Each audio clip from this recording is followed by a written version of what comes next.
अस्सलाम वालेकुम, मैं हूं शाहजेब खानजादा। हुकूमत ने एक और जज के खिलाफ कार्रवाई का फैसला कर लिया है। जस्टिस काजी फाइज ईसा के बाद हुकूमत ने मोहसिन बेग की गिरफ्तारी को गैर कानूनी करार देने वाले एडिशनल सेशन कोर्ट के जज जफर इकबाल के खिलाफ भी शिकायत करने का फैसला कर लिया है। आज एडवोकेट जनरल इस्लामाबाद नियाजुल्लाह नियाजी की वज़ीर आज़म इमरान खान से मुलाकात हुई और ज़राए के मुताबिक एडवोकेट जनरल इस्लामाबाद नियाजुल्लाह नियाजी ने मोहसिन बेग के मामले पर वज़ीर आज़म को ब्रीफिंग दी, जिसके बाद जियो न्यूज़ से बात करते हुए एडवोकेट जनरल इस्लामाबाद नियाजुल्लाह नियाजी का कहना था कि वज़ीर आज़म ने कहा है कि कोई शख्स कानून से बालातर नहीं। मोहसिन बेग ने इदारे के एहलकारों पर फायरिंग की। एडिशनल सेशन जज ने जो फैसले में लिखा है वो मैंडेट से तजावुज किया है। जब बंदा आपके सामने आ गया तो आपका मैंडेट खत्म हो गया। एडिशनल सेशन जज के खिलाफ इंतजामी तौर पर इस्लामाबाद हाई कोर्ट में दरख्वास्त देंगे।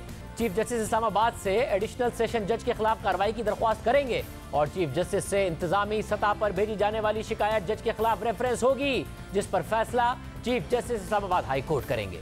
मगर ये पहली बार नहीं है कि हुकूमत ने अपनी कार्रवाइयों और पॉलिसियों के खिलाफ आने वाले फैसलों पर नाराजगी का इजहार करके किसी जज के खिलाफ कार्रवाई का फैसला किया है। इससे पहले ऐसी कई मिसालें मौजूद हैं। फरवरी 2019 में सुप्रीम कोर्ट के जज जस्टिस काजी फाइज ईसा ने फैजाबाद धरने का फैसला जारी किया, जिसमें तहरीक इंसाफ के धरनों का भी हवाला दिया गया। रियासत की अहम कमजोरियों और कोताहियों की निशानदेही की गई, मगर तहरीक इंसाफ की हुकूमत ने 2019 में ही जस्टिस काजी फाइज ईसा के खिलाफ रेफरेंस दायर कर दिया और उन पर टैक्स चोरी और असासे छुपाने का इल्जाम लगा दिया। एक तवील अदालती लड़ाई के बाद अप्रैल 2021 में सुप्रीम कोर्ट ने अपने ही फैसले के पैरा नंबर 4 और 11 को कलअदम करार देकर जस्टिस काजी फाइज ईसा के खिलाफ तमाम कार्रवाइयों को रोक दिया। जबकि रवा साल ही अदालत ने इस हवाले से अपना तफसीली फैसला भी जारी किया है, मगर हुकूमत अब भी मुतमईन नहीं है और हुकूमत ने इस हवाले से एक क्यूरेटिव रिव्यू दायर कर दिया था, जिसकी खुद अटॉर्नी जनरल के मुताबिक पाकिस्तान में कोई नज़ीर नहीं है। इसके अलावा 2019 में वकार अहमद सेठ की सरबराही में इस्लामाबाद की खुसूसी अदालत ने गद्दारी केस में परवेज मुशर्रफ को सजाए मौत सुनाई, मगर हुकूमत जो इस केस में प्रोसिक्यूशन का किरदार अदा कर रही थी उसने इस फैसले की मुखालफत की, बल्कि वफाकी वजीर कानून फरोग नसीम ने जस्टिस वकार सेठ को ज़हनी मरीज करार दे दिया था और उनके खिलाफ रेफरेंस दायर करने का ऐलान कर दिया था। इसी तरह जनवरी 2020 में हुकूमत ने सिकंदर सुल्तान राजा को चीफ इलेक्शन कमिश्नर बनाया, लेकिन 2021 में जब सेनेट इंतखाबात हुए और इलेक्शन कमीशन ने अपनी राय दी कि ये इंतखाबात खुफिया होने चाहिए और बाद में वो हुए भी खुफिया, जिसमें हुकूमती उम्मीदवार हफीज शेख को शिकस्त हुई और फिर हुकूमत ने बाकायदा प्रेस कॉन्फ्रेंस करके इलेक्शन कमीशन के मेंबरान को इस्तीफे का मुतालबा कर दिया। और फिर सितंबर 2021 में वफाकी वजीर आजम सवाती ने इलेक्शन कमीशन को आग लगाने की बात की थी। सिर्फ मामला यहाँ तक महदूद नहीं है। साबिक DGFI ने बशीर मेमन ने अपनी मुद्दत मुलाजमत खत्म होने से कुछ अर्सा पहले इस्तीफा दिया और फिर उन्होंने दावा किया कि वजीर आजम और हुकूमत उनसे अपोजिशन के खिलाफ केसेस बनवाना चाहते थे। उन पर दबाव डाला गया और जब वो दबाव में नहीं आए तो उनका तबादला कर दिया गया, जिसकी वजह से उन्होंने इस्तीफा दे दिया और अब हुकूमत अपने मौजूदा नाकिद और वजीर आजम इमरान खान के साबिक दोस्त मोहसिन बेग की गिरफ्तारी को कलअदम करार देने वाले जज के खिलाफ रेफरेंस दायर करने जा रही है। इस हवाले से हम बात करेंगे। हमारे साथ मौजूद हैं आज वजीर आजम से ही मुलाकात करने वाले एडवोकेट जनरल इस्लामाबाद नियाजुल्लाह नियाजी। नियाजुल्लाह नियाजी साहब, बहुत शुक्रिया। आज आपकी वजीर आजम से मुलाकात भी हुई है और क्या दुरुस्त है कि वजीर आजम ने जो जज हैं जिन्होंने कल फैसला दिया उनके खिलाफ कार्रवाई का कहा है आपसे? जी, हमारी मुलाकात वैसे लीगल टीम की हुई और तमाम जो हाई प्रोफाइल मैटर्स होते हैं, मतलब पहले उसामा सत्ती केस है, नूर मुकद्दम है, सारे केस डिस्कस हुए और इसमें जो हमें रेफरेंस की बात है वो एज ए एडमिनिस्ट्रेटिव साइड पे हमने खुद फैसला पड़ा है। वजीर आजम ने कोई अपने तौर पे नहीं करना, वो मैंने करना है, क्योंकि फैसले में 491 के जो अख्तियारात थे वो अगर आपने पढ़ लिए 491 में सिर्फ और सिर्फ होता है कि इलीगल डिटेंशन, तो इलीगल डिटेंशन के लिए FIR प्रोड्यूस कर दी गई कि इसके खिलाफ एक लीगल कार्रवाई है। और उसके बाद जो पैरा नंबर 4 आप पढ़ें उस आर्डर का, तो उसमें जज साहब ने उस मैंडेट से हटकर जो जुरिस्डिक्शन उसकी नहीं थी उसने खुद कह दिया कि ये ATA कोर्ट का मसला है। अब उसमें वो ऑब्जर्वेशन दे देना कि जी ये इसके खिलाफ ये इलीगल रेड था, इसमें डिस्ट्रिक्ट जज जो है वो जो IG है इसके खिलाफ कार्रवाई करे, या IG को डायरेक्ट कर देना कि अगर उनकी कोई पटिशन पेंडिंग है या उनकी एप्लीकेशन है तो उस पर इन अकॉर्डेंस विद लॉ कार्रवाई करे। तो ये तो मैंडेट उसका नहीं था। तो इस ऑब्जर्वेशन से ये लगता है कि ये तो सारी जो प्रोसीड जो आर्डर है ये तो बेस्ट है।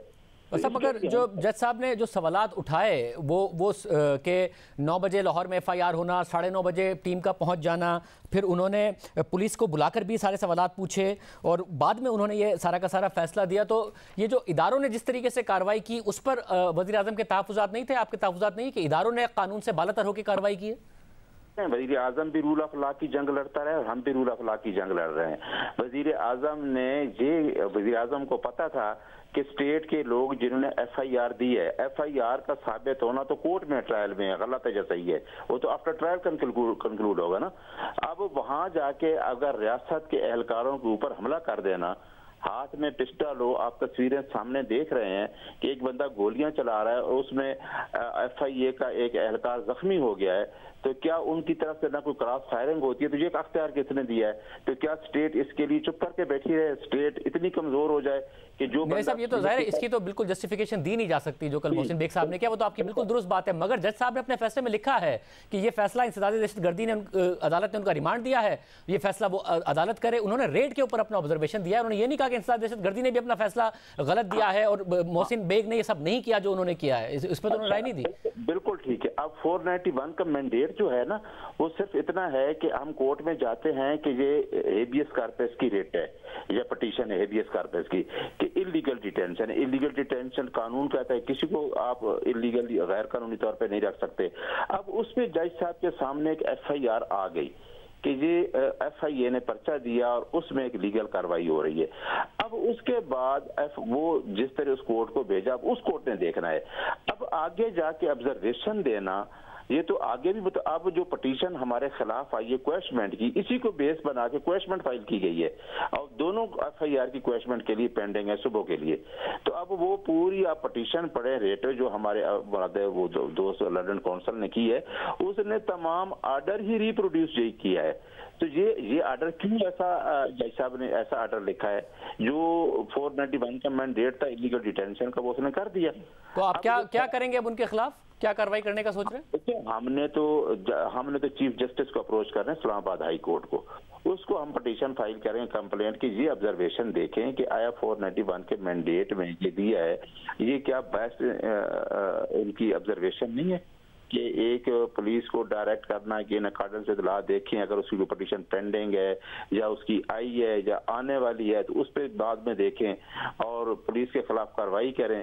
तो अब ये चीजें तो जो हैं, ये तो कोई जुरिस्डिक्शन नहीं थी। ये फिर मुझे बताइए, इस्लामाबाद हाई कोर्ट देखेगा तो मुझे ये बताएगा कि मगर जजेस के खिलाफ पटिशन पेंडिंग है इस्लामाबाद हाई कोर्ट के, इस्लामाबाद के जजेस की, कुछ जजेस नौकरी से फारिग भी हो चुके हैं। तो एक पटिशन आने से वो जज सब खुद देखेंगे, अगर उनको ये चीज लगती है कि ये बेस्ट है और ये पटिशन जो है जो ये सक्सीड कर दी, तो वो जज सब खुद देखेंगे, इसको मेरिट पे फैसला करेंगे। मुझे ये बताएगा कि हुकूमत का जो कंडक्ट है, हुकूमत को जो फैसला ना समझ आए या उसके खिलाफ हो, जस्टिस वकार सेठ के खिलाफ भी हुकूमत ने बात की, हुकूमती वुज़रा ने बैठ के इनके खिलाफ रेफरेंस भेजा जाएगा जब उन्होंने फैसला दिया। फिर जस्टिस फाइज ईसा के खिलाफ रेफरेंस गया क्योंकि हुकूमत को उनसे भी इख्तलाफात थे। फिर चीफ इलेक्शन कमिश्नर की तरफ से जब फैसला आया तो उनके लिए भी कहा गया कि रेफरेंस भेजा जाएगा। ये रूल ऑफ लॉ की बात हो रही है या जो हुकूमत के खिलाफ फैसला दे, वज़ीर आज़म को ना समझ में आए, जो हुकूमत करना चाहती है उसकी राह में कोई भी रुकावट आ जाए, तो ये उसकी बात हो रही है कि उस जज के खिलाफ कार्रवाई होगी, उस शख्स के खिलाफ जरूर कार्रवाई होगी। ख्याल है खंजाद साहब के रूल ऑफ लॉ के लिए जितना प्राइम मिनिस्टर चला है ना, वो मुझे पता है, मैं भी इस बार का प्रेसिडेंट था और हम सब रूल ऑफ लॉ के लिए चले हैं, आप लोग भी चले होंगे, ठीक है। अगर किसी के खिलाफ कोई कार्रवाई होती है और कॉन्स्टिट्यूशन के अंदर मौजूद है तो वो ये क्यों कहता है कि मेरे खिलाफ ये कार्रवाई ना हो? क्या 209 कॉन्स्टिट्यूशन के अंदर मौजूद नहीं है? क्या अकाउंटेबिलिटी जजेस और उसके बच्चों से होना गलत है? वैसा रूल ऑफ लॉ ये है कि जो हो वो कानून के मुताबिक हो और ये सुप्रीम कोर्ट के फैसले में भी लिखा हुआ है और तमाम लोगों के लिए यकसा हो। जब आपने कहा कि प्राइम मिनिस्टर ने रूल ऑफ लॉ के लिए चला है तो प्राइम मिनिस्टर ये भी कहते हैं कि ताकतवर के लिए अलग और कमजोर के लिए अलग कानून नहीं होना चाहिए। एक वफाकी वजीर की लाहौर में 9 बजे की शिकायत पर 9:30 बजे इस्लामाबाद में रेड पड़ जाए, इतना तेजी से काम हो, जबकि हजारों शिकायतें आम शहरियों की मौजूद हों, उन पर ना कार्रवाई हो रही हो, और फिर जब जज फैसला दे दे कि यह गैर कानूनी छापा था तो उस जज के खिलाफ कार्रवाई हो रही हो। ये रूल ऑफ लॉ है। कोई किसी जज के खिलाफ कोई गैर कानूनी कार्रवाई नहीं हो रही, किसी के खिलाफ भी हो तो हम तो खुद रूल ऑफ लॉ की बात कर रहे हैं। हमने तो कल आपके खिलाफ राना शमीन वाला मैटर पड़ा है, अब 2 तारीखें पिछली 2 पेशीज पे जो है आपके जो जिनके खिलाफ चार्ज को डेफर किया गया वो पेश ही नहीं हो रहा है अदालत में। अच्छा, तो मुझे ये बताया कि वजीर आजम आपसे मुलाकात में इस बात पर बिल्कुल मुतमईन थे जो कल FIA का और पुलिस का कंडक्ट था और जिस तरीके से कार्रवाई की गई, मगर इस बात पर नाला थे जिस तरीके से जज ने इस रेड को गैर कानूनी करार दिया है और आप अब इस्लामाबाद हाई कोर्ट में शिकायत करेंगे जज साहब की? देखें आप एक बात देख रहे हैं, एक FIR दर्ज हुई, उस पे FIR पे अगर स्टेट जाती है तो स्टेट पे सीधी फायरिंग, वो तो आप भी देख रहे हैं खान साहब, सीधी फायरिंग हो रही है। नहीं वो तो हो रही है, मगर उस पर तो दहशतगर्दी की अदालत ने उनका जिस्मानी रिमांड दिया है ना आपको, ये तो दूसरा फैसला है, दोनों को मिक्स क्यों कर रहे हैं? तो हमें भी यही कहा, हमें उन्होंने ऐसी कोई बात नहीं की, हमने तो अपने केस को डिफेंड कर रहे हैं।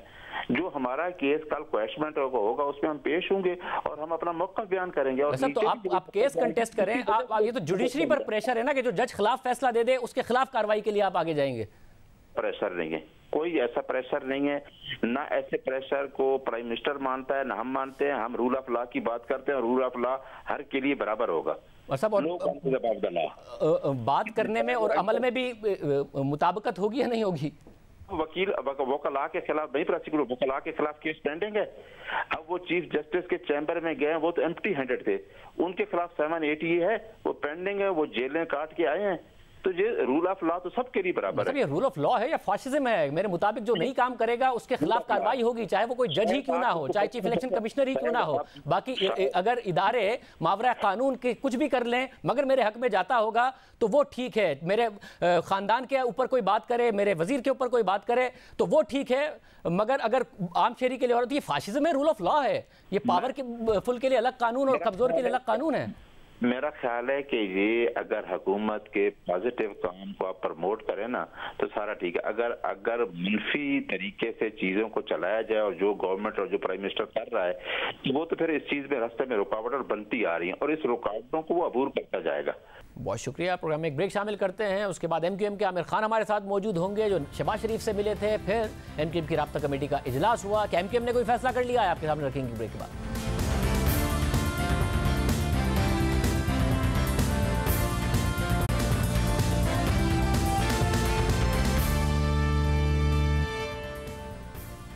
अपोजिशन अदम एतमाद के लिए एतमाद दिखा रही है, जहांगीर तरीन ग्रुप पर रिलाय करने की बात हो रही है, साथ ही इत्तेहादियों से भी राब्ते किए गए। आमिर खान साहब मिलकर आए शहबाज शरीफ साहब से, उन्होंने कहा था पार्टी के सामने मामला रखेंगे। अब पार्टी का इजलास भी हो गया राब्ता कमेटी का, क्या फैसले किए गए हैं, वजारत के हवाले से क्या मामलात हैं, सब पे बात करेंगे। आमिर खान साहब बहुत शुक्रिया हमें शो में ज्वाइन करने के लिए। आप मिले थे शहबाज शरीफ साहब से, उन्होंने तो प्रेस कॉन्फ्रेंस में भी बता दिया कि वो क्या चाहते हैं, बट आपने कहा था कि अभी इन्होंने ओवरऑल मामलात नहीं रखे, बट हम पार्टी के सामने जाके बात रखेंगे। राब्ता कमेटी का इजलास हुआ, क्या सोचा है, क्या फैसला किया अपने इस हवाले से? देखिए, राब्ता कमेटी के इजलास में अभी तो सिर्फ सूरत हाल को हमने ब्रीफ़ किया था। जो भी वहाँ पर मुलाकातें हुई, ना सिर्फ ये कि शहबाज शरीफ साहब से हुई बल्कि चौधरी शुजात, परवेज़ इलाही साहब, मौलाना फजल रहमान साहब और ANP के दोस्तों से भी हमारी मुलाकातें रहीं और उन्होंने अपना मौक़िफ़ हमारे सामने रखा। ज़ाहिर है कि वो सब मीडिया पे आ चुका है कि वो नो कॉन्फिडेंस के ऊपर आना चाहते हैं और उसमें वो हमारी मदद भी चाहते हैं, लेकिन कोई हतमी राय फ़ैसला मुझे अभी तक अपोजिशन की तरफ से नज़र नहीं आया। यानी एक ऐलान तो हुआ है कि नो कॉन्फिडेंस, का रोड मैप क्या है, कब आएगी, कैसे आएगी, नंबर ऑफ़ गेम क्या है, कार्ड्स ओपन करें, क्या चाहते हैं, इस हवाले से तो अभी कोई भी बात हमारे सामने रखी ही नहीं गई है। तो जब वो फिर पार्टी क्या सोचती है कि अगर वो गेम आपके सामने रखेंगे तो आप कोई भी फैसला कर सकते हैं, आप हर सूरत में हुकूमत के साथ ही हैं, उनके इत्तेहादी हैं और आखिर तक रहेंगे? देखिए, कार्ड्स ओपन हैं और ऑप्शंस हमारे सामने खुले हुए हैं।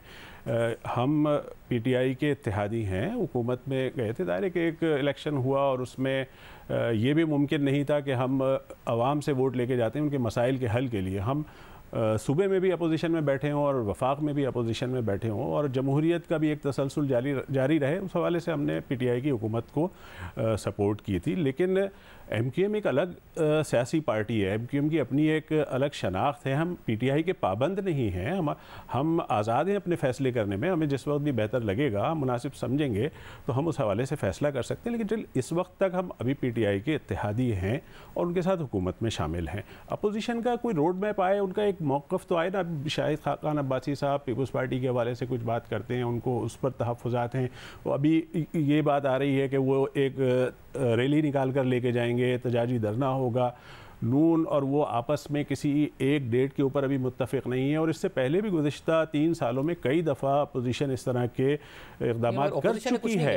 लेकिन हुकूमत ने तैयारी कर ली आपको मनाने की, 5 वज़राए मुमलिकत होंगे, क्या एक आध आपको भी मिल रहा है? हुकूमत ने कम्युनिकेट कर दिया है नहीं? शाज़ेब, मैं तो इस एक वजारत पे भी हुकूमत से कहूँगा कि हम बहुत खुश होंगे कि अगर ये जो एक वजारत हमारे पास है ये भी वो वापस ले लें तो हम बहुत खुश होंगे। दो अमीन साहब और MQM की एक वजारत है। फ़रूक भाई बराह रास्त इमरान खान साहब ने अपनी मर्ज़ी से उनको उनकी कानूनी महारत के हवाले से जो थी उसके ऊपर उन्होंने अपनी कैबिनेट का हिस्सा बनाया था। MQM के पास एक इमरान खान साहब ने भी अपनी मर्ज़ी से बनाया था या और आपकी भी मर्ज़ी नहीं थी, इमरान खान साहब की मर्ज़ी नहीं थी? हमसे 2 वजारतों की बात तय हुई थी और हमने 2 नाम दिए थे, उसमें फ़रूक नसीम भाई का नाम नहीं था। लेकिन आप एक वजारत मिली। ये इब्तदा में जब हुकूमत साजी का अमल शुरू हुआ था, नहीं हम तो हाथ जोड़ेंगे कि हमें वो कोई और मज़ीद कोई वजारत हमें नहीं चाहिए, इसलिए कि जो सूरत हाल है देखिए हम आवाम को जवाब दे हैं। 3 साढ़े 3 साल का अरसा गुजर गया है। इस 3 साढ़े 3 साल के अरसे में अवाम जिस तकलीफ़ और परेशानी में मुब्तला हैं, और अभी आपने देखा है कि कल पेट्रोल के ऊपर जिस तरह कीमतें बढ़ी हैं, जो समरी पेश की गई है उससे भी ज़्यादा बढ़ाकर इजाफा कर दिया गया, जबकि इंटरनेशनल मार्केट में 95 से 91 पे आ गया। रेट थोड़े कम भी हुए, उसके बावजूद एकदम से इतना इजाफा, अवाम की चीखें निकल गई हैं, अवाम परेशान हो गए हैं। हमारे ऊपर भी एक दबाव है, हमारी टांगें भी उस दबाव से, ये जो बोझ है ये इन माशी पॉलिसियों का, हमारी टांगें भी अब काँप रही हैं। हम ये बोझ उठाते हुए हमें परेशानी हो रही है, हम नहीं उठा पा रहे हैं। तो हमें ज़ाहिर है कि जो भी एक मौक़िफ़ क्लियर आ जाए। कुछ मजबूरियां हैं, इंटरनेशनल मार्केट में कीमतें बढ़ रही हैं, उसकी वजह से हुकूमत को भी बढ़ानी पड़ रही हैं। फिर कुछ वादे हुकूमत ने पहले बजट में कर लिए थे, IMF का दबाव है कि उन्हें पूरा करें, उसकी वजह से कुछ टैक्सेस बढ़ाने पड़ रहे हैं, वरना सेल्स टैक्स उन्होंने 0 किया हुआ है। तो कुछ पॉलिसियाँ नहीं हैं, मजबूरियाँ हैं जिसकी वजह से हुकूमत को करना पड़ रहा है। देखिए हम ये तो नहीं कहते कि भाई उनकी मजबूरियाँ, हम आवाम को जवाब दें। मजबूरियाँ हैं तो 3 साल से पॉलिसीज़ ऐसी बननी चाहिए थी, माशी पॉलिसीज़ जिसमें आवाम को रिलीफ मिलना चाहिए था। और अगर ये बात दुरुस्त है तो फिर पिछली हुकूमतों को भी कसूरवार नहीं ठहराया जा सकता, जिन पर इल्ज़ामात लगते रहे कि उन्होंने महंगाई कर दी, उन्होंने मुल्क तबाह कर दिया, उनकी पॉलिसीज़ गलत थी, तो फिर उनके ऊपर इल्ज़ामात गलत थे। अगर आप मजबूर हैं तो फिर वो भी मजबूर थे, पिछली नून की हुकूमत हो या उससे पहले कोई भी हो, वो भी मजबूर थे। तो ये इस तरह के फिर वादे और दावे नहीं होने चाहिए थे। आपको इन सारी चीज़ों को सामने रख कर बात करनी चाहिए। आप ये कह रहे हैं जो मजबूरियां हैं वो भी पॉलिसियों ही का नतीजा है, जो कि पॉलिसियां 3 साल से रही हैं, उसकी वजह से इस वक्त मजबूरियां भुगतनी पड़ रही हैं, जिसका बोझ अवाम पर आ रहा है, अवाम के ऊपर आ रहा है। और अवाम, आप खुद मालूमात कर सकते हैं कि अवाम किस कदर परेशान है। 150 रुपये से ऊपर पेट्रोल चला गया है। लोग जो 2 वक्त की रोटी बमुश्किल तमाम खाते थे, उनके पास अब 1 वक्त का खाना खाने के भी पैसे नहीं हैं। तो ये पॉलिसीज़ बिलाखिर हमें जाके अवाम से दोबारा वोट लेना है, PTI से नहीं लेना है वोट, अवाम के दरमियान जाकर इलेक्शन लड़ना है। जो आपका और तहरीक इंसाफ की जो कॉन्स्टिट्यूंसीज़ हैं, क्योंकि उसमें बहुत सारी ऐसी हैं कराची में, जो तहरीक इंसाफ जीत गई वो आपका वोट होता था, तो आपको साथ ही अवाम बरीज़िम्मा तो नहीं है कि बरीज़िम्मा ठहरा देंगे, आपको साथ ही जिम्मेदार ठहराएंगे कि आप इस हुकूमत का हिस्सा थे। तो आप कैसे सिर्फ हुकूमत को क्रिटिसाइज़ करके अलग हो सकते हैं कि नहीं जी ये इनका था, अब आपने अगली दफ़ा हमें वोट देना, ये कैसे हो सकता है? नहीं शाहज़ेब, देखें आपके इल्म है कि जब इलेक्शन हुए थे 2018 के, तो उस वक्त भी सबसे पहले MQM ने इनके ऊपर अपने तहफ़्फ़ुज़ात रखे थे। हमने तो उन नताइज को तस्लीम ही नहीं किया। RTS सिस्टम बैठा, हमारी जीती हुई सीटें हमसे छीन ली गई। बहरहाल हमने उसके ऊपर बड़े आवाज़ भी उठाई, लेकिन जमहूरियत के तसलसल के लिए मजबूरन कह लें आप या यूँ कह लें, अल अम्र बिल अमरैन, हज़रत अली का कौल है कि इंसान कुल्ली तौर पर ना बाइख्तियार है और ना बेख्तियार है, ना वो पूरी तरह से बाइख्तियार है। तो बहुत सारी मजबूरियाँ हमारे सामने भी होती हैं फ़ैसला करते वक्त कि हमें आवाम के इशूज़ को भी सामने रखना पड़ता है। पार्टी उस सारे माहौल को, हालात को देखते हुए फैसला करती है। या फिर फ़ोन कॉल्स के ऊपर हमारा कोई वो नहीं है कि हम फ़ोन कॉल्स के ऊपर फ़ैसले करते हों। अभी आपने मान नहीं रहे थे, जिस इलेक्शन पर आप मोतरिस थे कि हमारी सीटें छीन ली गई हैं, उसी पार्टी के साथ आपने मरकज़ में इत्तेहाद कर लिया। अब मसला है कि 3 जमातों के बारे में ज़्यादा ये तासुर है, चौथी GDA के बारे में भी है, मगर बाप पार्टी कह रही है हमें फ़ोन आते थे, आना बंद हो गए। काफी साफ कह रही है हमारा इत्तेहाद रियासत के साथ है, हुकूमत के साथ नहीं है। रियासत अभी उन्हें न्यूट्रल नहीं नजर आ रही है। आपको कॉल्स आना बंद हो गई हैं या आ रही हैं? ये उनका मौक़िफ़ है। देखें, अगर कॉल्स के ऊपर पार्टीज़ और सियासत हो तो फिर तो इससे बेहतर है कि सियासी पार्टियों को बंद कर देना चाहिए अपनी सियासत को। आपने पिछले अभी देखा है कि हमने सेनेट के अंदर हम अपने फैसले करने में आज़ाद हैं। हमने सेनेट के अंदर हमने उसमें स्टेट बैंक वाले बिल में हमारे 2 सेनेटर्स नहीं गए, वोट नहीं दिए। तो हम अपनी वजह बताई, क्योंकि वजह ये नहीं थी कि आप लोगों ने कोई एहतजाजन नहीं गए, انہوں نے کچھ مجبوریاں اور وجوہات بتائی کہ جس وجہ سے وہ نہیں جا سکتے. جو بات آپ کہہ رہے ہیں کہ فون کالز پہ، تو پھر فون کالز پہ چلے جانا چاہیے تھا نا. تو ہم تو طبیعت خراب تھی، جو بھی وجہ تھی، ہمیں فون کالز نہ آتی ہیں اور نہ ہم فون کالز پر یقین رکھتے ہیں. 3-3.5 سال میں نہیں آئے آپ کو فون کالز؟ نہیں، ہم نہیں. اس فون کالز دیکھیں ریاست کے ساتھ روابط ہوتے ہیں، لیکن یہ کہ پالیسیز کے اوپر وہ ہمارے اوپر اپنی پالیسیز کو مسلط کریں، ایسا ممکن نہیں ہے. تو اس وقت ایز آف ناؤ آپ اوپن ہیں؟ اپوزیشن کیا آپ کے سامنے پیش کرتی ہے اس کے لیے؟ پہلے اپوزیشن اپنا ایک واضح موقف لے کے آئے کہ وہ کب لا رہی ہے. دوسری اہم بات یہ ہے کہ شاہ زیب، اگر معاملہ نو کانفیڈنس کا ہے وفاق میں، تو ہمارا ایشو صوبہ سندھ کے اندر وہی ہے.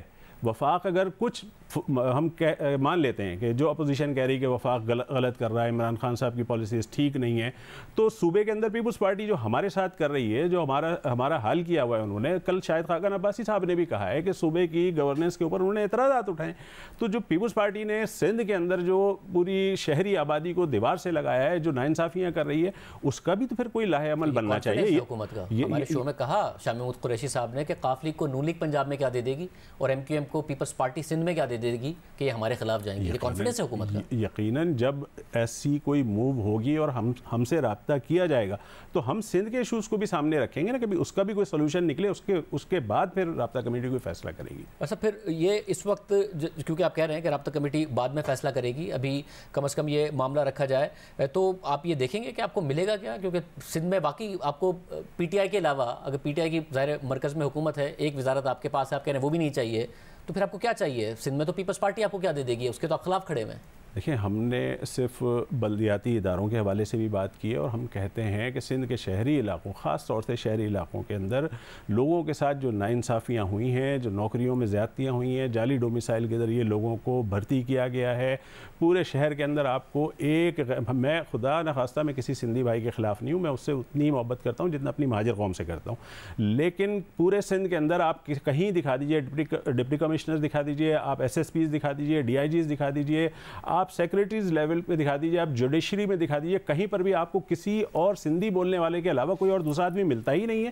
آپ جو 40% کوٹا جس کو مانتے نہیں ہے کہ یہ 60-40 کا کوٹا نہیں ہونا چاہیے، اس کے باوجود آپ 40% جو کوٹا ہے اس میں آپ جعلی ڈومیسائل بنا کر آپ بھر دیتے ہیں. ہمیں با اختیار بلدیاتی ادارے چاہیے، اور جہاں جس کا ووٹ ہے وہاں پر اس کا اختیار چاہیے. ہمیں پورا سندھ کے اندر اپنا اختیار چاہیے ہے جتنا ہمارا حصہ ہے. سندھ کے اندر ہمیشہ یہ کوئی طے شدہ بات نہیں ہے کہ سندھ پیپلز پارٹی اگر جیتتی ہے تو کیا صرف سندھی ہی وزیر اعلیٰ بنے گا؟ کیا پیپلز پارٹی کے اندر کوئی مہاجر نہیں ہے جس کو آپ وزیر اعلیٰ بنا سکیں؟ کیا کوئی پختون نہیں ہے؟ کوئی دیگر زبان بولنے والا نہیں ہے؟ کسی کو نہیں بناتے. یہ لکھ دیا گیا ہے آئین کے اندر، قانون کے اندر، کہ اگر صرف سندھی زبان بولنے والا بنے گا. جب آپ ایسی ناانصافیاں کریں گے تو پھر ہم اس کے اوپر یقیناً بات کریں گے، آواز بھی اٹھائیں گے. ہم نے بلدیاتی قانون کے اوپر ہم نے مظاہرہ کیا، ہمارے ساتھ جو سلوک ہوا، جس طرح خواتین پر جن کی گودوں میں شیرخوار بچے تھے، پیپلز پارٹی نے جو ناانصافی اور ظلم اور لاٹھی چارج، آنسو گیس جو کچھ کیا ہے، یہ ہیومن رائٹس کمیٹی کے چیئرمین ہیں بلاول صاحب، ان کو ذرا سا بھی خیال نہیں آیا کہ یہ کیا ظلم کر رہے ہیں عورتوں کے اوپر، معصوم بچوں کے اوپر؟ نہ کوئی آواز اٹھائی. تو یہ ایشوز بھی جب اپوزیشن ہم سے رابطہ کرے گی تو یہ ایشوز بھی ان کے سامنے رکھے جائیں گے.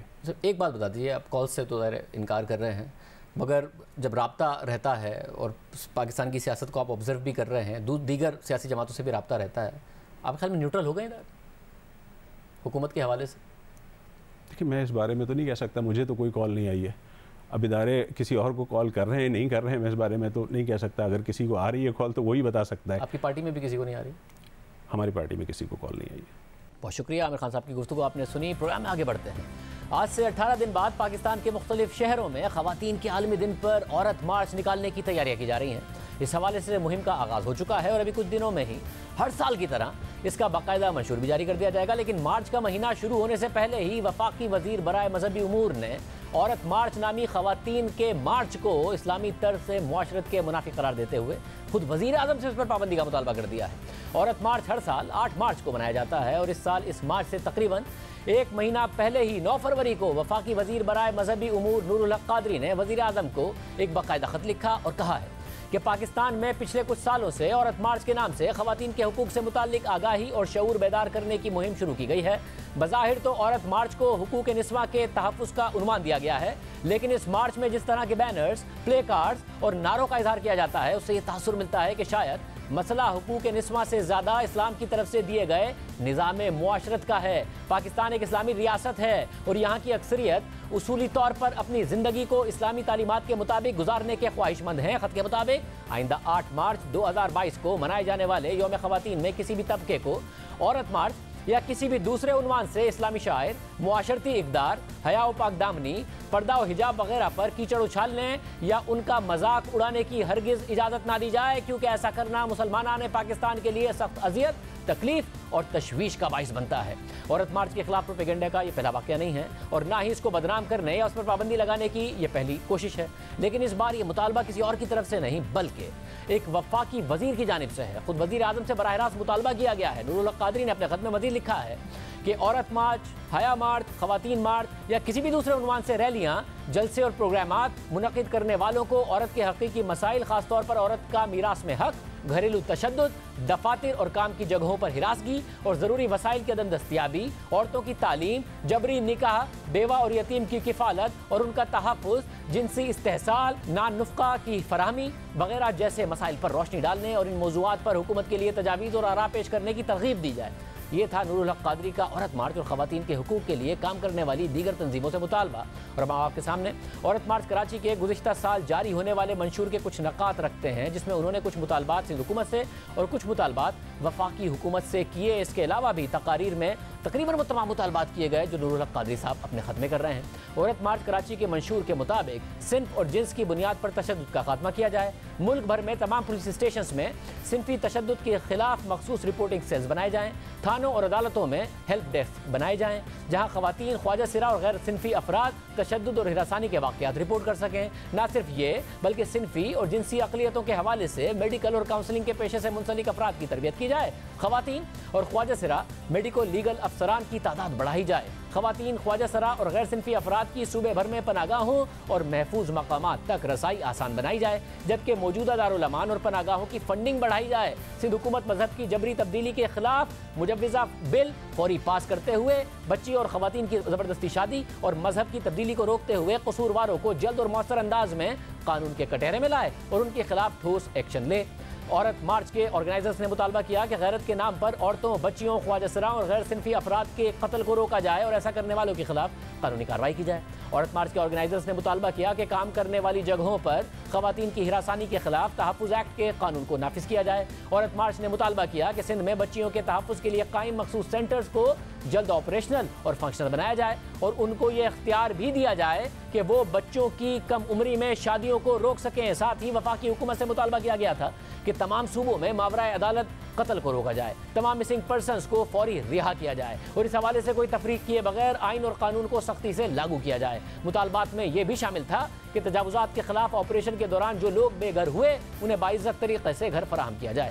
یعنی ایک باقاعدہ منشور کے ہوتے ہوئے واضح مطالبات پر غور کرنے کے بجائے جہاں پچھلے سال عورت مارچ کے خلاف چند پوسٹرز کی غلط تشریح کر کے اور کچھ نعروں کی ویڈیوز میں رد و بدل کر کے توہین مذہب اور اسلام مخالف ہونے کا پروپیگنڈا کیا گیا تھا، کیا اسی غلط تاثر کو بنیاد بنا کر وفاقی وزیر برائے مذہبی امور کی جانب سے عورت مارچ پر پابندی کا مطالبہ کیا جا رہا ہے؟ اس حوالے سے ہم بات کریں گے۔ ہمارے ساتھ خود موجود ہیں وفاقی وزیر برائے مذہبی امور نور الحق قادری صاحب۔ قادری صاحب بہت شکریہ ہمیشہ میں جوائن کرنے کے لیے۔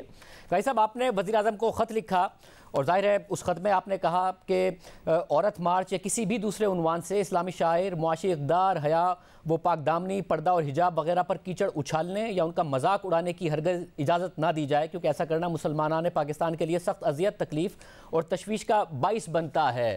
مطلب مجھے امید ہے کہ آپ نے جو عورت مارچ کا 15 نکاتی مینیفیسٹو ہے وہ دیکھا ہوگا، اس میں کیا ایسی بات ہے جس پہ آپ سمجھتے ہیں کہ وہ یہ مذاق اڑاتا ہے، کیچڑ اچھالتا ہے اسلامی شاعر پر، معاشی اقدار پر، حیا و پاک دامنی پر، پردے و حجاب پر؟ بسم اللہ الرحمن الرحیم۔ شکریہ مجھے ساتھ اس موضوع پہ بات کرنے کا موقع دینے کا۔ جس طرح آپ نے اس طرف اشارہ کیا، میں نے جو 15 نکاتی عورت مارچ کا مینیفیسٹو ہے یا پروگرام ہے جو بھی ہے، میں گزشتہ جو 2-3 سال 4 سال سے جو مسلسل عورت مارچ کے نام پر جس طرح ایک طوفان بدتمیزی اور خاص کر دینی شاعر کا اور پاکستان کے اسلامی اور قومی اقدار کا جس طرح تمسخر اڑایا جا رہا ہے، جس طرح کھلواڑ کیا جا رہا ہے، جس طرح اس کے ساتھ مذاق کیا جا رہا ہے، میں نے اس پہ اپنے جذبات کا یا بطور وزیر مذہبی امور جو کہ میرے فرائض منصبی ہیں اور اس کے حق رکھتے ہوئے میں نے وزیر اعظم صاحب کو یہ مشورہ دیا ہے کہ بجائے اس کے کہ اس سے یہ لگے کہ ہم ایک متشدد معاشرہ ہے اور ایک طرف ہم اگر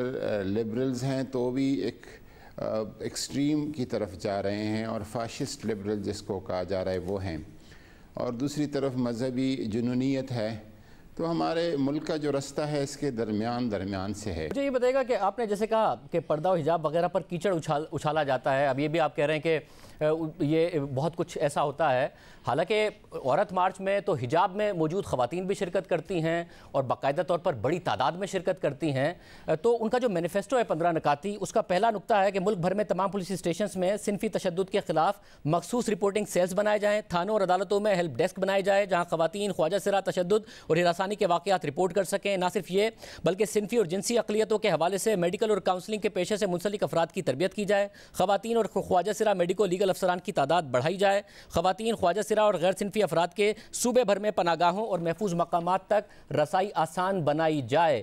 اس میں سے کچھ ایسا ہے جو ہمارا مذاق اڑاتا ہے ہماری ویلیوز کا یا پھر مذہب کے خلاف ہے؟ نہیں، میں نے عورت کے حق کے حوالے سے اس پر ظلم کے خلاف آواز اٹھانے کی کبھی بات نہیں کی کہ یہ غلط ہے۔ وہ حق رکھتے ہیں، ہم سب رکھتے ہیں، عورت بھی آواز اٹھائے، مرد بھی اٹھائیں، یہ ہمارا ملی، قومی اور دینی اور اسلامی ہر قسم کا فریضہ ہے۔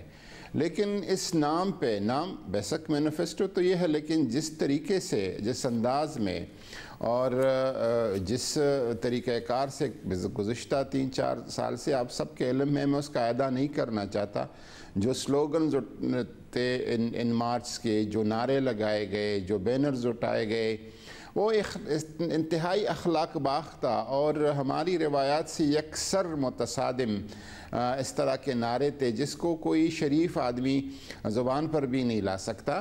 جو سلوگنز ہیں اگر آپ کائنڈلی بتا سکیں، کیونکہ ان کے مینیفیسٹو کے 15 نکات میں یا تو کوئی چیز بتا دیجئے جو آپ کو لگتا ہے کہ مذہبی اقدار کے خلاف ہے، یا پھر جو سلوگن ہیں، اور کیونکہ میں جاننا چاہ رہا ہوں کہیں آپ نے وہ جو فوٹو شاپ ان کو بدنام کرنے کے لیے سلوگنز تھے ان کو دیکھ کر تو نہیں خط لکھ دیا ہے، کیونکہ ان کے سلوگن ایک ہے پڑھے گی تو بڑھے گی، میری بیٹی پڑھے گی، ایک سلوگن ایک خاتون نے اٹھایا ہوا تھا کہ یکساں کام یکساں اجرت، ایک نے اٹھایا ہوا تھا کہ گھریلو ملازمین کو سماجی اور معاشی تحفظ دیں، میں ماں ہوں، بہن ہوں، گالی نہیں ہوں، آنر کلنگ کو روکا جائے، ہم ریپ وکٹمز کے لیے مارچ کرتے ہیں۔ یہ سلوگنز بھی ہیں، حالانکہ سلوگنز پیمانہ نہیں ہے، کوئی ہر ایک انڈیپینڈنٹلی اس مارچ میں شرکت کر سکتا ہے، کوئی بھی سلوگن لا سکتا ہے۔ آپ نے ایسے کون سے سلوگن دیکھے جس کی وجہ سے آپ کو لگتا ہے کہ معاشرے میں ایک بہت بڑی تفریق پیدا ہو رہی ہے اور نقصان ہو رہا ہے؟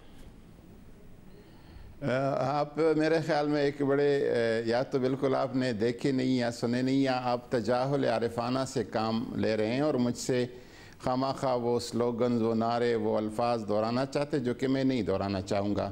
آپ نے اگر ایک خط لکھا ہے، ایک کیس بنا رہے ہیں آپ، تو آپ کچھ تو بتائیے نا کہ کیا ایسا ہے، کوئی ایک سلوگن بتائیے جس کی وجہ سے آپ سمجھتے ہیں کہ یہ نقصان ہے، یہ اسلام کے خلاف ہے، مذہبی شاعر کے خلاف ہے یہ بات۔ میں نہیں، آپ کو پتہ ہے، پوری قوم کو پتہ ہے، سلوگنز بھی معلوم ہے، پتہ بھی ہے، اور اس جو ہی میرے خط کو لوگوں نے دیکھا ان کو سارے وہ سلوگن اپنے ذہن میں مستحضر ہو گئے ہیں اور آ گئے ہیں کہ وہ کون سے سلوگن ہیں جس کی طرف میں اشارہ کرتا ہوں، کون سے نعرے ہیں جو کہ ہمارے معاشرتی اقدار کی منافی ہیں، وہ کون سے نعرے ہیں جو کہ ہماری دین اور مذہب کا اور عقیدہ کا اس سے تمسخر اڑائے جانے کی کوشش کی جا رہی ہے۔ کیا آپ کو اس پر اعتراض ہے کہ میرا جسم میری مرضی کا سلوگن نہیں ہونا چاہیے؟ اسی طرح اور بھی سلوگنز ہیں جو دوسرے ہیں، اگر وہ آپ کائنڈلی بتا سکیں، کیونکہ میں پھر کہہ رہا ہوں کہ جو فوٹو شاپ ہو کے تصویریں سرکولیٹ کرتی ہیں آپ اس پر تو نہیں بھروسہ کیے ہوئے ہیں، مگر اگر آپ کو میرا جسم میری مرضی پر اعتراض ہے تو خاتون کا کیا سلوگن ہونا چاہیے؟ فوٹو شاپ نہیں ہے، میرا جسم فوٹو شاپ بٹ قاضی صاحب کیا ہو، میرا جسم کسی اور کی مرضی؟ میری بات سنیں، جب میں بات کرتا ہوں اور اس لیول پہ بات کرتا ہوں کہ وزیر اعظم کو بڑے رنجیدہ خاطر ہو کر اور بڑی ایک ضبط کر کے ان کو لکھتا ہوں، اور میں تمام معاشرے کی جو ہمارے اکائیاں ہیں، میں یہ نہیں چاہتا کہ یہ ملک ایک پرتشدد مذہبی ملک بنے، اور یہ قطعاً ہماری مرضی نہیں ہے۔ میں جس حکومت میں بیٹھا ہوں، جس پارٹی کا حصہ ہوں، جس وزیر اعظم کی قیادت میں کام کر رہا ہوں، وہ قطعاً اس طرح نہیں چاہے گا، اور لیکن میں کسی کو یہ بھی اجازت نہیں دوں گا کہ اس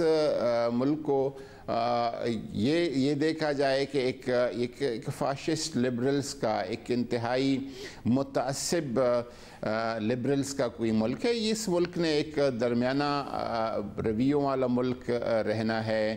اسلام ہمیں اعتدال کا راستہ دیتا ہے، اعتدال کے علاوہ کیا بات کر رہی ہے؟ میانہ روی کی بات کرتا ہے۔ ہم حقوق کی، عورتوں کی مسائل کی، عورتوں کی مشکلات کی، عورتوں کی حقوق کی بات کریں، اور ضرور کریں۔ اس ملک میں ہم نے بات اٹھائی ہے، میں نے بارہا اس پہ میٹنگز ہائیسٹ لیول کے پریزیڈنسی میں معذرت کے ساتھ کسی پر پابندی لگانے کا مطالبہ کرنا کیسے میانہ روی ہے، جبکہ آپ بتا بھی نہیں رہے ہیں؟ اب ہر چیز کا ایک کانٹیکس ہے۔ قاضی صاحب اگر میں بتا سکوں، قاضی صاحب اگر صرف ایک عرض کر سکوں میں آپ کے آگے، ایک سلوگن ہے میرا جسم میری مرضی، جس پر آپ بھی معترض ہیں۔ پاکستان میں جو 93% واقعات ہوتے ہیں عورتوں کے ساتھ اور بچوں کے ساتھ جنسی زیادتی کے اور ہراسانی کے، اس میں سے 70% قریبی رشتہ داروں کی طرف سے ہوتے ہیں۔ تو اس کے لیے یہ سلوگن ہے کہ میرا جسم میری مرضی، میرے جسم کو کون ہاتھ لگا سکتا ہے، اس پر میری مرضی ہے۔ کیا یہ ہونا چاہیے سلوگن کہ میرا جسم کسی اور کی مرضی؟ نہیں، اس مرضی کا، اس سلوگن کا مفہوم آپ غلط لیتے ہیں، آپ اس کے مفہوم مخالف لیتے ہیں۔ یہ جس کانٹیکسٹ میں جس طریقے سے استعمال ہو رہا ہے، اس کا مطلب ہے کہ میں جیسے چاہوں اپنی جسم کو استعمال کروں، حلال حرام کا کوئی تمیز نہیں ہے، شریعت کی کوئی پابندی نہیں، قرآن و سنت کی احکامات کا مجھے کوئی پرواہ نہیں۔ اپنے معاشرے کے اقدار باڑ میں جائے۔ پاکستان کا اسلامی ایگزیکٹلی کس نے کے یہ جملے ہیں؟ آپ کے تو ہیں، اس کے علاوہ مجھے بتائیے عورت مارچ میں سے کس کے یہ جملے ہیں؟ انہوں نے تو اپنی انٹرپریٹیشن دی ہے جو میں آپ کو بتا رہا ہوں۔ یہ کس نے کہا ہے؟ کس کے نہیں ہے؟ کس کوئی کے ایک تو نہیں ہے؟ بتائیے، مجھے بتائیں، ایک واقعہ بتائیے یا کچھ بھی کس کے نہیں؟ مجھے بتائیں کس کے نہیں ہے؟ ان کی جو تشریح ہے وہ میں نے آپ کو بتا رہا ہوں، انہوں نے تشریح کی ہے۔ اس مارچ میں جو شامل لوگ، اس میں سے کس کے نہیں ہے؟ ساروں کے یہی ہے۔ آپ کسی ایک کا نام بتائیے، کیونکہ قاضی صاحب اسلام آباد ہائی کورٹ میں ایک پٹیشن گئی کہ یہ غیر اسلامی ہے، انہوں نے کہا کہ یہ غیر اسلامی نہیں ہے۔ کوئی ایک چیز بتائیے کیا غیر اسلامی ہے؟ پٹیشنر نہیں بتا سکا۔ پھر 2020 میں لاہور ہائی کورٹ میں گئی تو انہوں نے کہا یہ آئین کے خلاف ہم نہیں روک سکتے، مگر آپ کہہ رہے ہیں وفاقی وزیر ہوتے ہوئے کہ جو فریڈم آف اسمبلی کا آئین اختیار دیتا ہے خواتین کو، وہ ان سے لے لیا جائے، کیونکہ اور آپ کوئی مثال بھی نہیں بتا رہے ہیں کہ کس نے کہا، آپ اپنی انٹرپریٹیشن بتا رہے ہیں ان کے نعرے کی، ان کے سلوگن کی۔ میرا خط آپ نے شاید نہیں پڑھا ہے، پڑھ کے آپ نے میرے سطور کو، میرے لکھے گئے الفاظ کو، ان جملوں کو آپ یکسر نظر انداز کر رہے ہیں۔ اس میں نے کہا ہے کہ اس کو ضرور ایک متناسب انداز میں، ایک ایسے طریقہ کار سے جس سے ہمارے ملک کی جو عورت ہے، اس کی جو مسائل ہے، بنیادی مسائل ہے، اس کی میراثی محرومی کی مسائل ہے، اس کی زبردستی بالجبر نکاح کے مسائل ہے، اس کے تعلیم کے مسائل ہے، روزگار میں مواقع دینے کے اس کے مسائل ہیں، اس میں اس کو کاروبار کے اور یا دفاتری اوقات میں ہراساں کرنے کے مسائل ہے، گھریلو تشدد کے مسائل ہیں، یہ اجاگر کی جائیں، اور انٹرنیشنلی ایک مسلمان عورت کو دنیا بھر میں جو مسائل سے وہ برسر پیکار ہے، اور جس طرح روز وہ ایک سخت مصیبت اور مشکل اس کو جھیلنا پڑتا ہے اپنی حجاب اور اپنی پردے اور اپنے اسلامی وقار اور شاعر کی وجہ سے، اس پہ بھی بات کی جائے۔ قاضی صاحب یہ جو آپ نے جتنے نکتے بتائے ہیں، اس میں سے مجھے یہ بتائیے کہ جو ان کے 15 نکات ہیں مینیفیسٹو کے، کون سی باتیں جو نہیں ہیں؟ خواتین کے حقوق کے حوالے سے، ورک پلیس ہیراسمنٹ کے حوالے سے، جینڈر گیپ ختم کرنے کے حوالے سے، یہ ساری باتیں تو ہیں۔ میں نے آپ کا خط پڑھا ہے، آپ نے ان کا مینیفیسٹو نہیں پڑھا ہے، اور بغیر پڑھے وزیر اعظم کو خط لکھ دیا ہے۔ 15 نکاتی مینیفیسٹو ہے ان کا۔ مینیفیسٹو دیکھیں مینیفیسٹو کا میں نے کچھ نہیں کرنا ہے، میں نے وہ جو روڈ پہ ہو رہا ہے، جو شاہراہ پہ ہو رہا ہے، جس طریقے سے وہ ایک مظاہرہ کر رہے ہیں، جس طریقے سے وہ اظہار کر رہے ہیں، میرا اس پہ اعتراض ہے۔ کس طریقے سے اعتراض کر رہے ہیں؟ क्या ऐसा स्पेसिफिक अंदाज है? एतराज़ तो तहरीक इंसाफ पर भी होता रहा कि जी आप अपने जलसे जुलूसों में गाने क्यों चलाते हैं, खवातीन क्यों आती हैं, खवातीन के साथ आपके जलसे जुलूसों में बदतमीजियां हुई हैं। मुल्तान के एक जलसे में तो 7 लोग मर गए थे, मगर इसका मतलब ये थोड़ी है कि तहरीक इंसाफ के जलसों पर पाबंदी लगा दी जाए। उन पर भी एतराज़ होता रहा, म्यूजिक का, खवातीन का, ये सारे एतराज़ात होते रहे, मगर इसका मतलब ये थोड़ी है कि पाबंदी लगा दी जाए उनके जलसों पर। उधर भी वहाँ पे भी, इसमें तहरीक इंसाफ हो, पाकिस्तान पीपल पार्टी हो, मुस्लिम लीग नून हो, कोई मजहबी जमात हो, कोई सियासी जमात हो, मस्जिद हो, मदरसा हो, यूनिवर्सिटी हो, कॉलेज हो, जिधर भी ऐसा हो रहा है हम उस पर आवाज़ भी उठाएंगे। आवाज़ उठाना काजी साहब आप नहीं उठाते हैं, आपने जैसे कहा काजी साहब आप नहीं उठाते वहाँ आवाज़। मैं बताता हूँ कहाँ आवाज़ नहीं उठाते। मैं सिर्फ एक मिसाल दे रहा हूँ। एक जगह है, आपने कहा ना कि पुरतशद्दुद मजहबी मुल्क नहीं बनाना चाहते हैं आप इसको। एक तंजीम ने जलसे किए और बाकायदा तौर पर इस मुल्क के वज़ीर आज़म से लेकर इस मुल्क के आर्मी चीफ और इस मुल्क के चीफ जस्टिस तक पर उन्होंने कुफर के फतवे लगाए, नफरत अंगेज़ी की, हेट स्पीच की, उन्होंने पुलिस वालों को मारा। मगर आपने कहा कि उन्हें अपने एहतजाज का हक हासिल है, वो तहरीक लब्बैक है, उनके आपने हक में बोले। यहाँ पे ख़वातीन एहतजाज कर रही हैं, कोई मिसाल आपके पास नहीं है, मैंने आपको इतनी सारी मिसालें दे दी, उनके आप खिलाफ हैं कि उन्हें हक नहीं है अपने हुकूक मांगने का। आप मुझे डिट्रैक्ट करना चाहते हैं, किसी और तरफ ले जाना चाहते हैं, मैं उधर नहीं जाऊंगा। आप कहिए कि आपने ऐसा नहीं कहा। मौजू है, मतलब आप कहिए कि आपने ऐसा नहीं कहा। जो टॉपिक है, जो मौजू है, मैंने उनके रवैयों पर तनकीद भी की है, कुछ मुतालबात उनके जो हक़ है उसकी हिमायत भी की है। अगर औरत मार्च में कोई चीज़ ऐसी हो जो औरत के हक़ के हवाले से हो, उनकी पर बपा होने वाले जुल्म के ख़िलाफ़ हो, ऐसा क्या पुरतशद्दुद है, ऐसी क्या हेट स्पीच है? आप एक मिसाल नहीं दे रहे हैं। इफ़्फ़त के लिए हो, उसकी वक़ार और इफ़्फ़त के लिए हो, मैं ज़रूर उसकी हिमायत करूँगा। मगर मैं काजी साहब आप क्योंकि ज़ाहिर एक पढ़ी लिखी आप जैसी शख्सियत से मैं ये तवक्को तो करूँगा ना कि आप मुझे 3-4 मिसालें देंगे और मिसालों से साबित करेंगे कि मेरी राय इस बुनियाद पर है, ताकि ये वाज़ेह हो जाए कि जो फोटोशॉप इमेजेस हैं जो इन्हें बदनाम करने के लिए औरत मार्च वालों को फैलाए गए थे, आपने अपनी राय उस बुनियाद पर नहीं बनाई है बल्कि हक़ाइक़ की बुनियाद पर बनाई है। तो वो मुझे नहीं समझ में आ रहा है। आपके नज़दीक तहरीक लब्बैक को एहतजाज का हक हासिल है नफरत अंगेज़ी करने के बावजूद, मगर ख़वातीन को अपने हुकूक मांगने का हक हासिल नहीं है।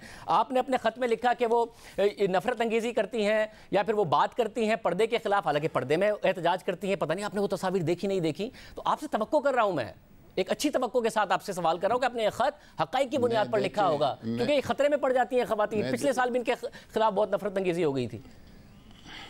मैं देखिए आपको बता दूं कि आप मुझसे वो नारे और स्लोगन्स दोहराना चाहते हैं और वो फोटोशॉप नहीं है। जिन्होंने जिन नारों को मैंने इंक्वायरी की, तहकीक की, उसमें से कुछ ऐसे थे ज़रूर जिस पे बहुत एतराज़ात होएंगे जो कि हुज़ूर नबी करीम सल्लल्लाहु अलैहि वसल्लम के गुस्ताखी के तरफ हो जाते थे। उसका मैंने पता पूछा, वो फ़ोटोशॉप थे। कुछ ऐसे हैं जो कि बिल्कुल हकीकत पे है, वो फ़ोटोशॉप नहीं है और वो इंतहाई काबिल एतराज़ है। मैं आप दोबारा मुझे उस तरफ ले जा रहे कि मैं उन अल्फाज का अयादा करूँ, मैं अयादा नहीं करूँगा और उसके लिए नहीं कहूँगा कि वो उनकी नारों की हिमायत हो जाएगी और उसकी इशाअत हो जाएगी। हिमायत कैसे हो जाएगी? आप कहिए, अगर वो गलत होगा मैं आपके साथ कंडेम करूंगा, हिमायत कैसे हो जाएगी? आप भी कंडेम करेंगे, मैं भी कंडेम करूंगा। आप एक जिम्मेदार मीडिया पर्सन है, आपसे भी मैं ये तवक्को करूंगा कि मेरा जो ख़त है, मैंने जिस तरह लिखा है, उसके इन्वानात में अगर कोई आपको ऐसी काबिल एतराज़ चीज़ नज़र आए तो फिर बता दे। मैंने उसको है ना, जैसे आप जितने खवातीन के हुकूक की खवातीन के हुकूक की आप डिमांड कर रहे हैं, मेरी बात मुकम्मल कर, प्लीज कीजिए।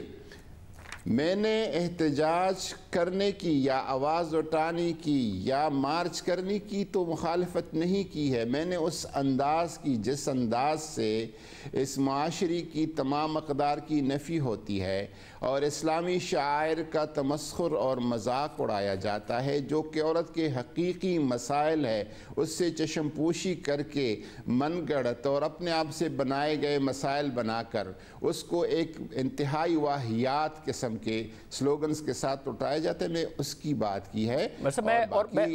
आपने खत में जिन हुकूक की बात की है खवातीन के, ان کے 15 نکاتی مینیفیسٹو میں تقریباً ان کی بات ہے. پھر جب آپ یہ بات کر رہے ہیں کہ پردہ و حجاب وغیرہ پر یہ کیچڑ اچھالتے ہیں, تصاویر موجود ہیں جس میں پردے میں موجود خواتین نے عورت مارچ میں شرکت کی ہے, ان کے پاس سلوگنز موجود ہیں, اسلامی شاعر, معاشی اقدار, حیا و پاک دامنی, اس کے خلاف کوئی ایک بات تو آپ بتا سکتے ہیں نا, یا ایک بھی بات نہیں بتا سکتے ہیں؟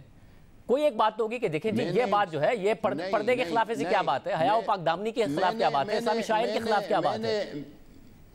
میں نے جن چیزوں کی طرف اپنے خط میں اشارہ کیا ہے کہ اس پہ بات ہونی چاہیے, اگر یہ ہو جائے تو مجھے کوئی اعتراض نہیں.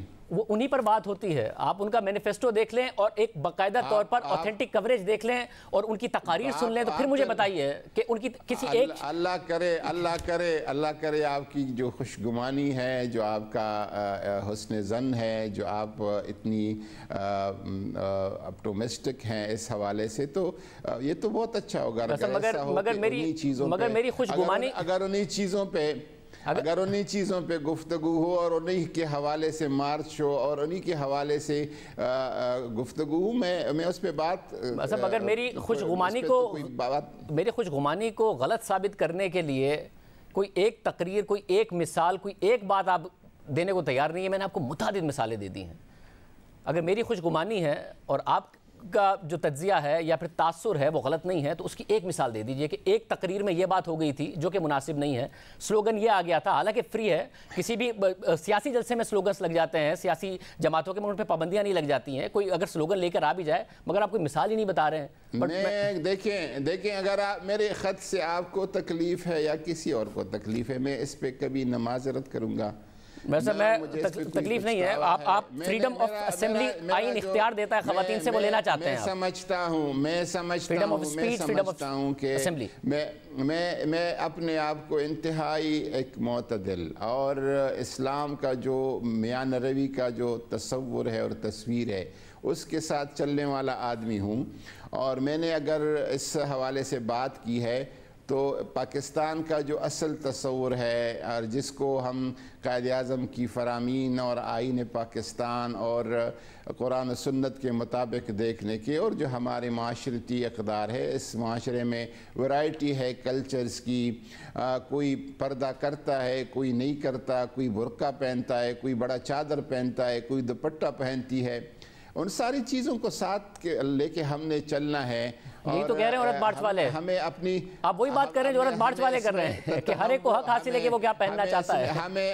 ہم دیکھیں, ہمیں اس میں تنوع چاہیے, تنوع کی تلون کی سترنگی کی اس ملک, اس کے ہم خلاف نہیں ہیں, لیکن اس سے شریعت اور دین پہ جس طرح حملے ہو رہے ہیں, ہماری معاشرتی اقدار پہ حملے ہو رہے ہیں, اور جس طرح ایک ہماری معاشرے کی تصویر کو جس طرح مجروح کرنے کی کوشش کی جا رہی, اس کی میں امید کرتا ہوں کہ کم از کم تحریری طور پر, کیونکہ جن خواتین کے حقوق کی آپ بات کر رہے ہیں وہ ان کے مینیفیسٹو میں موجود ہیں, اور جو آپ بات کر رہے ہیں کہ ایک ویرائٹی ہونی چاہیے, ایک باقاعدہ طور پر معاشرے میں وہ نظر آنا چاہیے, سب کو ان کے پہننے کا حق ہونا چاہیے, وہی بات وہ کر رہے ہیں, وہی بات آپ کر رہے ہیں. تو میں امید کرتا ہوں کہ آپ کم از کم آئندہ کوئی مثالیں یا کوئی ایسی چیز ضرور بھیجیں گے. قاضی صاحب بہت شکریہ.